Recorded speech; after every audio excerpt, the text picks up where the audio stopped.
Hi, this is Craig from Sulcata Grove, and today we're going to be talking about jujubes. We only have two jujube trees in the ground.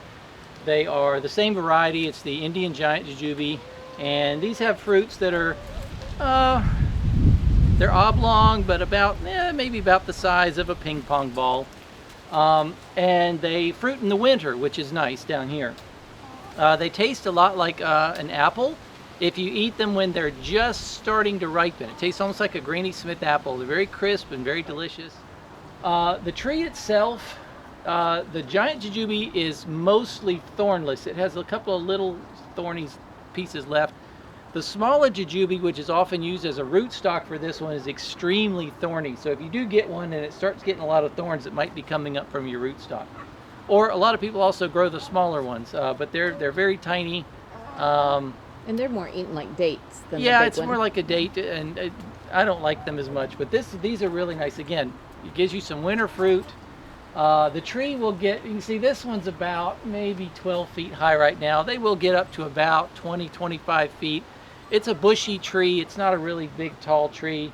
It's also usually a little bit wispy like this, but when they do get some size on them, they can actually produce a lot of fruit. And I think they're pretty good. We haven't tried like drying or dehydrating or freeze drying any of them. Um, but mostly we just enjoy that it's something when this time of year, it's January, into January now, and this time of year when you can actually already eaten them all this year. We didn't have a whole lot this year because we cut these back both severely last year. And Actually, we have some we're going to taste later in the video. that's right. We have Yeah. some not off our tree. We actually bought some from somebody else, Yeah. and we will taste those at the end of this. Let you know. I'll show you the other one too that we planted just this year, and we'll see how it's doing. So this jujube we just put in early this year, I guess. Well, no, it's January, so last year. Yeah. And it's doing pretty good. We've had to stake it here. You can see it does have one fruit left on it Ooh. that didn't get attacked yet, but when they start to just get a couple little brown streaks to them, it's when we like to get them. That's when they're best for the tart apple crunchy style. But yeah, pretty easy to grow. We got all this plastic down here with some last ditch weed control efforts. But all right, let's go inside and try some jujubes. So we're back inside now, and we have these jujubes. Ooh, these are cold. This would have been in the refrigerator. Yes. These came from either Kevin or Daryl's place. We're not sure. I'm guessing Kevin. Yeah, we bought them from Sweet Song Grove. So Daryl sells. Yeah, he fruit. sells his and other people's fruit sometimes when it's available.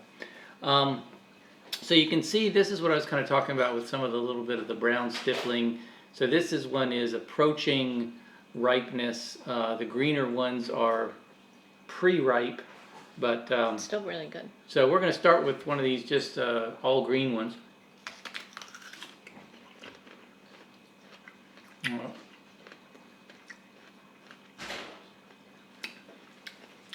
It's very crisp. It's not terribly sweet, but it's not tart at all. Right. It's not really have a. It's a light flavor to me, but it's got more flavor than like a rose apple. Oh yeah, has. yeah. I mean, it's similar to an apple. Mm-hmm. It doesn't have the appley malic acid taste to it, but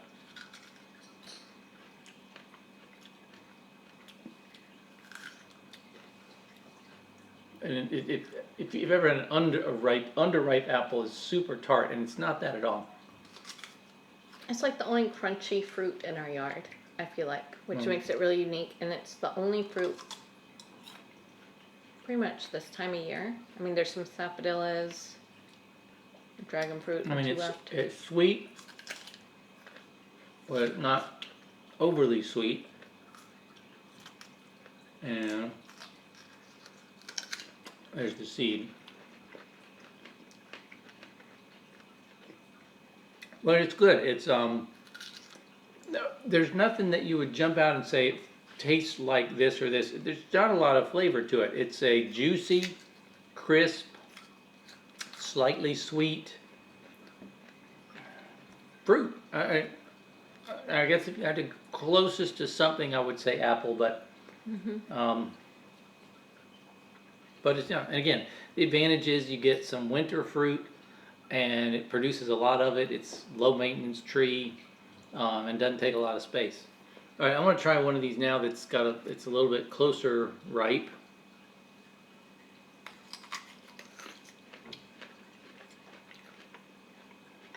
That's more flavor. More flavor. When these, like I said, when these are fully ripe, they're very much like a date. And this is starting to get a little bit of that. It's more sugary. Yeah. There's like zero smell to these. A little bit more of that date kind of flavor in there. I like them better with a little bit of brown. Mm-hmm. That's good. And I could sit down and eat like a lot of these. Mm-hmm. I think we should try to freeze dry some. Trouble's gonna be getting that seed out because Just cut a few pieces just to Yeah. see. Freeze-dried apples have become like our favorite thing to eat. We go through a quart jar of freeze-dried apples. Each one of us can eat one within a day. well, the freeze dryer will hold about 4 bags of apples, 3 to 4 bags of apples, and takes about 18 hours to freeze dry the whole thing, and that fills up about 4.5 quart jars, and they'll be gone in 2 hours. So we eat. There's 6 of us though. There's 6 of us. I don't usually get any of them though. But essentially, everyone in my family is eating a bag of apples Within a couple hours. in a couple hours. So if these taste that good, that'd be really nice because we wouldn't be buying apples. You know how many of these you would eat in an hour? A lot. Yeah, the ones with brown on them are really good. They have more flavor and sweetness. Yeah. If they get a little bit more ripe, where they're mostly brown, they start getting soft. And I don't like them as much. The texture goes. The crispiness is really what makes these good. I wish I could compare it to something else. I got a hint of Pear. Yeah, that's what. A little more yeah. pear maybe than apple. It doesn't have the sclerite cells in there, the grittiness. But it's an all-around good fruit. It doesn't take up much space, and winter bounty. We've had a hard time crafting them. Yeah, I have had a hard time grafting them. Make sure you get one. If you want the big ones, make sure that it's grafted. They don't do that well on their own rootstock in Florida, but they graft them onto the smaller Jujube rootstock, and they do really good. But it is difficult. I've had difficulty grafting them. Maybe nobody else has. I don't know. So there they are. If you can find some, by all means try them. I think you'll like them. There's nothing not to like about them. There's nothing offensive. Nothing. Yeah. Just a good fruit. Good winter fruit. Good winter fruit. There it is. Anyway, that's it for Jujubes, and we like them. So thanks for watching. We'll see you next time. Bye.